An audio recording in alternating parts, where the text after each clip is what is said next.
sumaina kisanbiba adidagi sumaina kirba matangdako sigina sigi sida sumaina khara thuije ahen basal khara thui sumaina manungda namjanbiba sumaina manungna namjalaga sumaina thambiba adagi songi disu sumaina namjillaga sumaina thambiba adi sumai toragati akhina marks upa matamda akhoi N95 to adugi shape to thokne to yengsi ko se hello mayam khudam ko promijari I have to make Dr. Ngangbam Meetei. I have Taiwan the English professor among the Laaichattagi Loina International National Bodybuilding Association Asia the president among the Laaichattagi haaibagi ko masamo pagki fitness ki naturally lamjita promote tawjuduna I have Tou Ying ngasi I have na video matik-sima semjabani iramdam Ngaakthoknaba COVID-19 di ani subang Laaichattagi asina tholiba amadi Laaichattagi asuki matik paksan na sandok elevatum asi bijab ahanbada video matik-sima ni taabiyu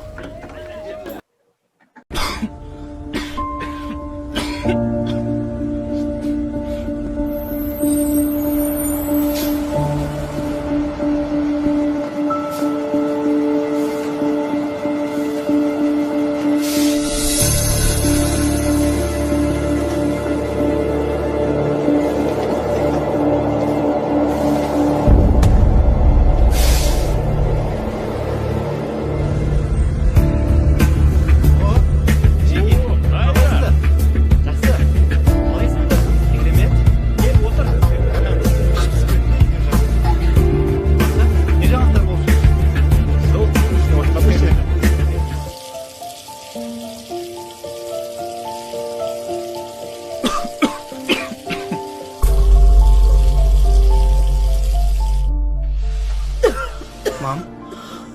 behar terus ba?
Hojik mayamna ubi khre akhoi video matek ama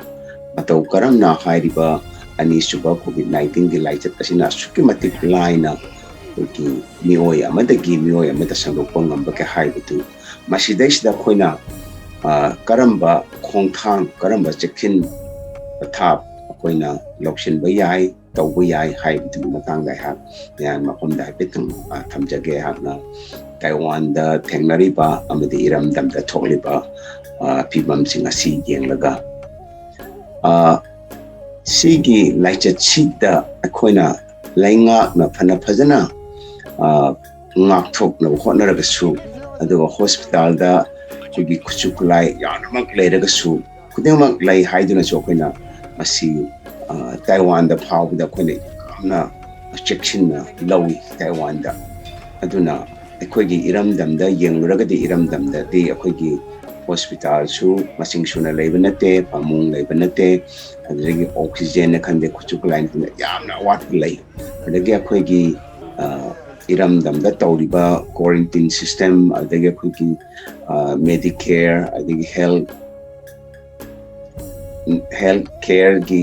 fibam si yamna watli koi atopa chakolaba lamdam singda yengragadi compare tawragadi aduna akoina hairiba laichat asidagi akoina sandokpasi thingse hairagadi akoina laingakta akoina depend tawbachu yararoi aduga hospital da clinic da akoina makoigi mateng na koi laichat asidagi harakani natraga makoigi mateng lawgani haina koi ngairubagi matam adu loikhre aduna huje akoina tawba yabadi koida ujikta mamangda thamjakiba video matek sida koina khangle madudi koina khwaaidagi masida maru oiribidi koina atopaga sokna samnarudaba aduni karigumba koina atopa atai facility phanam national hospital phana fasano ko hidak phanamna pibasu oisano oxygen lege leisano karigumba koina atopaga soknaba samnaba naknarubasi hek thingba ngamdragadi hairib laichat asi adum sandok tuna laigani duna laichat asidagi koina sandok ko lepse haragade koina ahanba tawba yabsi yariba makhaide koina yumda laibiba haibde koina yumda lainabne koina atopaga sokna samnarudanaba atopaga donati narudanaba haibagi thorangdudani akoigi ujik lockdown tawbasi akoigi curfew thamliba lockdown tawga akoigi COVID curfew haina khangariba koi iramdam manipur tawriba India tawbasi atupu akoigi lockdown tawbagi mahisi icha chadaba dawna tawi maramdi akoigi hairiba laichat asi leptana sandorli nomda chatruk chatre masingda loinana sibagi changsu hanthadri haibdi tara dagina tramri trangwa dagi kun henda su yauri nomda asi asuki matik sathikre aduna aikoina tawba yabasi ahanbada akoi lockdown tawribagi maramsi karigino haibse koina yamna khangpham thui lockdown tawriba adagi COVID-19 curfew thamlibase akoi atopa curfew thambagadi yamna khetnai maramdi masi koina mapan thokpa yade haiba khaktagi wahan thoktu lauragadi koina akoigi lainariba koiga laiminariba akoigi laikai laiminariba akoigi isung imanabasing amni yumthangnariba mioisinga koina sokna panarubada curfew laibdadi athingba leite thudona akaiba leite adubu hairiba laichat asigi matangda de koina yumthangnariba akoigi isung imanaba de yumthangnariba de laikai moi phawa koina thengnadana-bagi damaktane koina lockdown tawribasi adubu hairiba lockdown asigi chatna pathabasi akoigi irei chasingna ilibra laingangna ilibra haibitu ko yamna munna khanthapam thoi masi tasengna lockdown iramdamda leiragasu masigi akoigi kanabasi ifang pangtripse masi takpadi ikoi lockdown da piriba akoigi chatna pathab lockdown da piriba thamliba chatna pathab singase koi innaga chatte haibadi akoi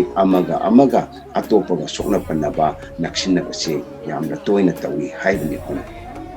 aduna uji ayakna mayang mafamda thamjaninglibadi yariba makhaidi akoi lockdown tawringi matamsa lockdown tawbagi haibadi koina koigi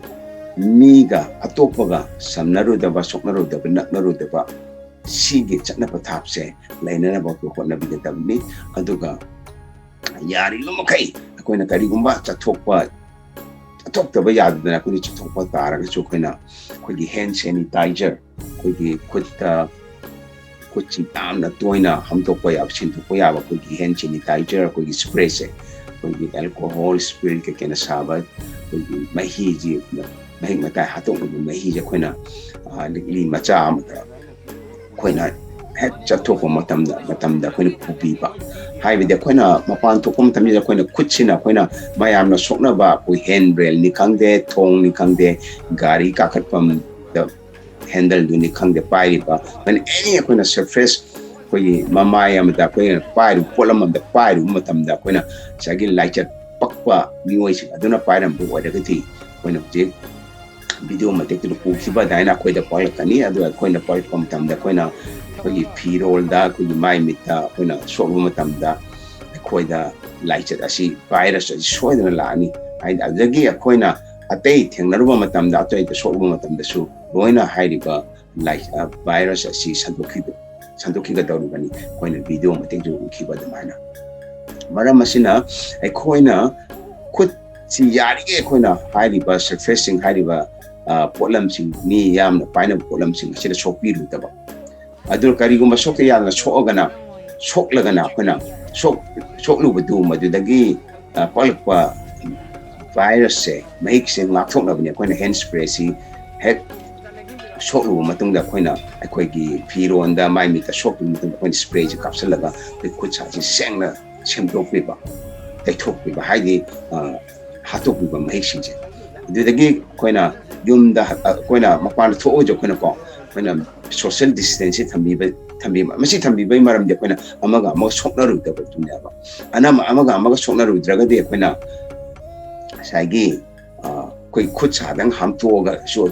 koi mahik se ado koina mahik dagi ngaakthokpa ngone adu kari gumba koina soknaru ragade khutsa hamdokpo oraga chokane phironda pora oragade madu yumda rom tamda koi yumgi miyosi la sandokadabanina koina yarige je koina social distance thambiu harise masigi ne bayam maramdi koi phironda palpa koi virus to patam changna dum leiba ngami aduna yumda lapam dar yumgi miyosi la santorakani sin adage amana akoigi max upa matamda max upe di hairaga kuna max upagi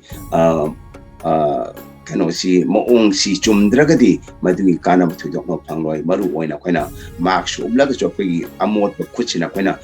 koigi atop polam ching miam na panro polam ching dur pairo koina max ram pasilagadi madu yamna kudong thiningai ni mar maduna ni koina kucha si spray si sindaga yanna toina sendokpi ba kuche adu oraga koina maxi mai michi chokta bangamdamnina koina paida ngamna sokta ngamdamnina koina sagi yari ge kucha koina sendokpira koina chatukota chu mai tokiba adagi koina max upama tamchida koina naton dagi chatharaga timbang khatang kupchalaga tawbusina chu amuk masigi kanaba pangde maramdi koina sor hondo hunjin jawda koina maru oina koina mi khara pung momphamda haidi koina gari na chingba koina bus na chingba tongba matamda koi haida ko social distance thamba ngamdabanina sor hondo hunjin tawisa ti kan bane kangde lok purakpani kangde dagi sor hondo hunjin tawisa koigi virus ya koigi sor hon bisida yawbanina sagi koina haidi laichat pakpa kangbu dagi thorokadabdo ai koina madu ngaakthoknaba ne koina maxi koina se maina kopise do koina koppa matamsida ai sidista atang putsaga sigi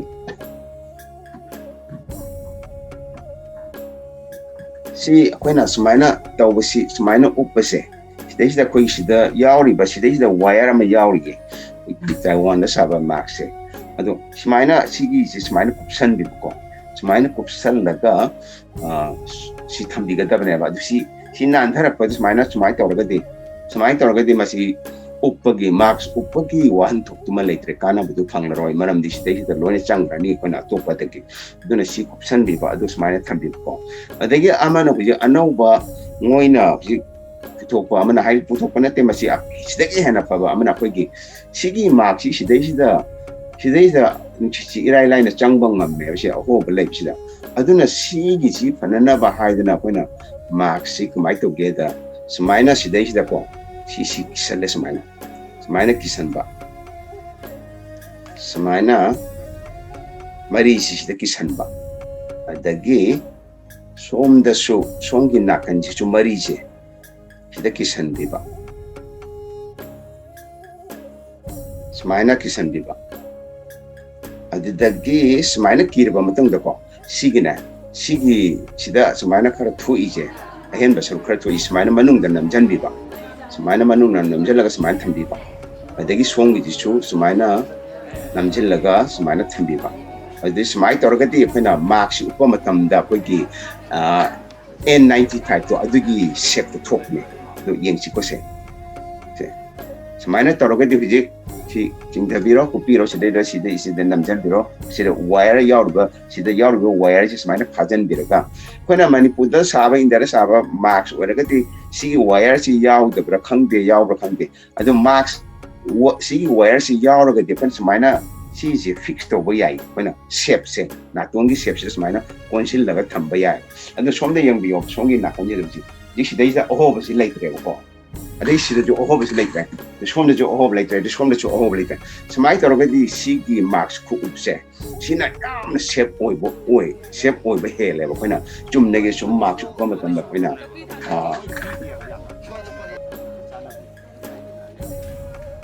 kona si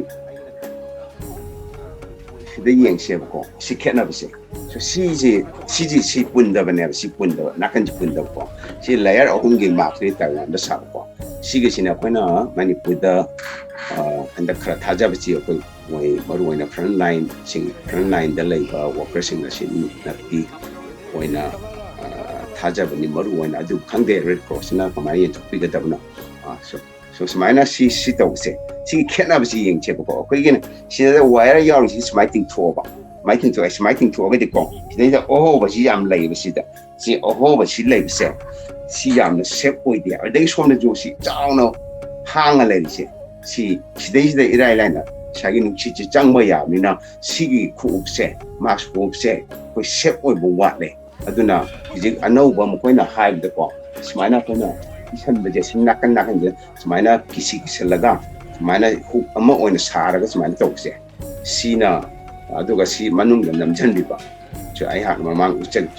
smaina toroga de ko gi sina yam helena ko ji smaina Taiwan de smaina mark smaina updai si smaina le ko si yeng yong si oina si changdram ne si smaina wire si changdram ne si ఇది సమైనా కొన్ని మనుంగ థంబి కి తమ్నే ఉచెko si manung smai thambi ba smai to si de sangre somle su sangre si patana fix kar me ko N95 ko adu chamana ne se aduna karigumba yamna ko N95 marks mak lektra ko ko na ko na sigi style se na sugumba marks se ani hum hapa ga season na biyo ba do di layer se taruk tagin makon mulak daina ko na marks ani organa hum warani taruk warani adagi hum marks hum upagana ko gi layers makon mulak daina aduna si sor hum je ngai bene kan ta wa blai tamne aduna smaina to bi ba marks upase aduga ko swai daga smai toroga ko upadi adugi wan to krim ta lekko masi mai thamjage marks upai matangda adagi ko gi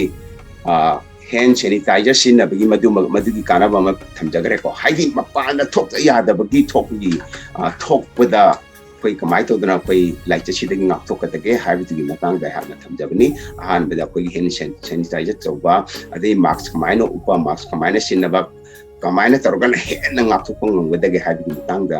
ha thamjagre ko adagi ahom chubda koina maru orisi koi social distance thamba haijo aina mamang ni panjagre ko si yapna maru oi haida koina mask upi dagi koina hand sanitizer si nai haraga jo koina social distance thamba ngamdragadi masi laichat asigi mahikse palpoda yamna line to I haida koina sidai sida makchang dragasu aina upliba mask mathatuda palpo yani sagi virus natra ai firon da palpo ya virus naksan naragadi aduna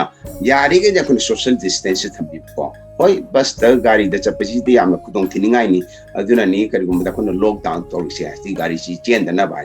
adu isagi gari da isagi motorcycle da natraga car da ni khande chappo daga da abadune hena shape oi adu yam kanai adu bu me kudi mag loina gari lai tamina motorcycle lai tamina koina karigum da bus da chappo yai adu khoi ki adu maina koina karigum ba lockdown lai traga di ko aduna koigi chatok sin to gom tam jira koni yari ga dakna social distance thambi ba sagi koigi pirol da koigi max palak na aduga yari ga de koina max ko tam sida koigi khut sa je yari ga di chokpi da koi max da adu shokning ba tar ga so koina yari ga koina hand sanitizer je sinar ba matung da koina chokpi ba adu waragadi mahik tuma paklar ko adagi atopa thamjaning ba amana akoina mask upa social distancing thamba adagi akoigi hand sanitizer sinaba si khaktana akoina laichidagi hekta ngakthokpa ngamlagani haina haibasu akoida keno towi akoina adumaina khallubasu ꯂꯥꯟꯒꯅꯤ ꯃꯔꯝꯗꯤ ꯑꯩꯈꯣꯏꯒꯤ ꯈ꯭ꯋꯥꯏꯗꯒꯤ ꯃꯔꯨ ꯑꯣꯏꯕꯗꯤ ꯑꯩꯈꯣꯏꯅ ꯂꯥꯏꯆꯠ ꯑꯁꯤꯃꯛ ꯄꯛꯂꯒꯁꯨ ꯑꯩꯈꯣꯏꯗ ꯁꯤꯕ ꯅꯥꯕ ꯁꯤꯕ ꯈꯣꯠꯄꯒꯤ ꯊꯣꯛꯇ꯭ꯔꯤꯁꯦ ꯃꯁꯤꯒ ꯌꯥꯝꯅ ꯃꯔꯨ ꯑꯣꯏꯕ ꯃꯔꯝꯗꯤ ꯑꯩꯈꯣꯏꯅ ꯑꯩꯈꯣꯏꯒꯤ ꯃꯤꯁꯛꯇꯨꯒꯤ ꯏꯝꯃ꯭ꯌꯨꯟ ꯁꯤꯁꯇꯦꯝꯗꯣ ꯃꯤꯑꯣꯏꯕꯒꯤ ꯏꯝꯃ꯭ꯌꯨꯟ ꯁꯤꯁꯇꯦꯝꯗꯣ ꯌꯥꯝꯅ ꯋꯥꯡꯅ ꯂꯩꯕꯗꯨꯅꯦꯕ ꯌꯥꯝꯅ ꯋꯥꯡꯅ ꯏꯝꯃ꯭ꯌꯨꯟ ꯋꯥꯡꯅ ꯂꯩꯕ ꯀꯥꯡꯂꯨꯞꯇꯨꯗꯤ ꯌꯥꯝꯅ ꯃꯣꯏꯗꯤ ꯂꯥꯏꯆꯠꯁꯦ ꯄꯛꯂꯒꯁꯨꯀꯣ ꯃꯣꯏꯗꯤ ꯃꯁꯥꯅ ꯑꯗꯨꯝ ꯉꯥꯛꯊꯣꯛꯆꯕ ꯉꯝꯃꯦꯕ ꯑꯗꯨꯅ ꯃꯣꯏꯗꯤ ꯁꯤꯕ ꯅꯥꯕ ꯈꯣꯠꯄꯁꯤ ꯇꯧꯗꯦꯕ ꯑꯗꯨꯅ ꯃꯇꯥꯡꯁꯤꯗ ꯑꯩꯍꯥꯛꯅ ꯍꯥꯏꯖꯅꯤꯡꯕꯗꯤ ꯑꯩꯈꯣꯏꯒꯤ ꯀꯃꯥꯏꯅ ꯇꯧꯗꯅ ꯑꯩꯈꯣꯏꯒꯤ ꯏꯝꯃ꯭ꯌꯨꯟ ꯁꯤꯁꯇꯦꯝꯁꯤ ꯋꯥꯡꯅ ꯊꯝꯒꯗꯒꯦ ꯍꯥꯏꯕꯁꯤꯁꯨ ꯌꯥꯝꯅ ꯃꯊꯧ ꯇꯥꯏ ꯃꯁꯤꯅꯅꯤ ꯑꯩꯍꯥꯛꯀꯤ ꯑꯥꯔꯇꯤꯀꯜꯗꯅꯦ ꯈꯪꯗꯦ ꯋꯥ ꯉꯥꯡꯕꯗ ꯈꯪꯗꯦ ꯌꯥꯝꯅ ꯇꯣꯏꯅ ꯍꯥꯏꯖꯔꯤꯕꯁꯤ ꯃꯁꯤ ꯌꯥꯝꯅ ꯂꯥꯏꯅ ꯈꯟꯕꯤꯒꯅꯨ ꯃꯔꯝꯗꯤ ꯑꯩꯈꯣꯏꯒꯤ ꯏꯝꯃ꯭ꯌꯨꯟ ꯁꯤꯁꯇꯦꯝꯁꯤ ꯋꯥꯡꯗ꯭ꯔꯒꯗꯤ ꯑꯩꯈꯣꯏ ꯂꯥꯏꯆꯠ ꯑꯁꯤꯅ ꯑꯦꯇꯦꯛ ꯇꯧꯔꯛꯄꯁꯤ ꯑꯩꯈꯣꯏꯅ ꯂꯥꯟꯗꯥꯔꯛꯄꯁꯤ ꯌꯥꯝꯅ ꯂꯥꯏꯅ ꯊꯣꯛꯏ ꯑꯗꯨꯅ ꯀꯔꯤ ꯇꯧꯕ ꯌꯥꯏ ꯑꯩꯈꯣꯏꯅ ꯑꯩꯈꯣꯏꯒꯤ ꯏꯝꯃ꯭ꯌꯨꯟ ꯁꯤꯁꯇꯦꯝꯁꯤ ꯍꯥꯏꯔꯒꯗꯤ ꯑꯩꯈꯣꯏꯅ ꯆꯌꯣꯜ ꯑꯃꯗ ꯑꯩꯈꯣꯏꯒꯤ ꯁꯥꯖꯦꯜ ꯇꯧꯕꯁꯦ ꯁꯥꯖꯦꯜ ꯇꯧꯕꯁꯤ ꯑꯩꯈꯣꯏ ꯆꯥꯡ ꯅꯥꯏꯅ ꯁꯥꯖꯦꯜ ꯇꯧꯕꯤꯕ ꯑꯩꯈꯣꯏꯅ ꯁꯥꯖꯦꯜ ꯇꯧꯕ ꯍꯥꯏꯔꯒ ꯖꯤꯝꯗ ꯍꯦꯛꯇ ꯆꯠꯂꯒ ꯇꯧꯕ ꯅꯠꯇꯦ ꯑꯩꯈꯣꯏꯅ ꯖꯤꯝꯗ ꯆꯠꯇ꯭ꯔꯒꯁꯨ ꯌꯨꯝꯗ ꯑꯗꯨꯝ ꯁꯥꯖꯦꯜ ꯇꯧꯕ ꯌꯥꯏ ꯑꯗꯒꯤ ꯂꯩꯀꯥꯏꯗ ꯑꯩꯈꯣꯏꯒꯤ ꯂꯝꯄꯥꯛꯇ ꯊꯣꯛꯑꯒ ꯑꯗꯨꯝ ꯁꯥꯖꯦꯜ ꯇꯧꯕ ꯌꯥꯏ ꯑꯗꯨ ꯈꯨꯡꯒꯪꯗ ꯀꯩꯗ ꯂꯩꯔꯒꯅ ꯑꯩꯈꯣꯏꯅ ꯇꯨꯔꯦꯟ ꯈꯣꯡꯕꯥꯟꯗ ꯆꯠꯄ ꯌꯥꯏ ꯆꯤꯡꯌꯥ ꯇꯝꯌꯥꯗ ꯊꯣꯛꯑꯒ ꯑꯩꯈꯣꯏ ꯁꯥꯖꯦꯜ ꯇꯧꯕ ꯂꯣꯏꯅ ꯌꯥꯏ ꯑꯦꯅꯤ ꯑꯩꯈꯣꯏ ꯃꯐꯝꯗ ꯁꯥꯖꯦꯜ ꯇꯧꯕ ꯌꯥꯏ ꯑꯩꯈꯣꯏꯅ ꯖꯤꯝꯗ ꯆꯠꯇ꯭ꯔꯒꯁꯨ ꯍꯧꯖꯤꯛꯁꯨ ꯑꯩꯈꯣꯏ ꯇꯥꯏꯋꯥꯟꯗ ꯖꯤꯝꯁꯤ ꯂꯣꯜꯂꯦ ꯑꯗꯨꯅ ꯑꯩꯍꯥꯛꯁꯦ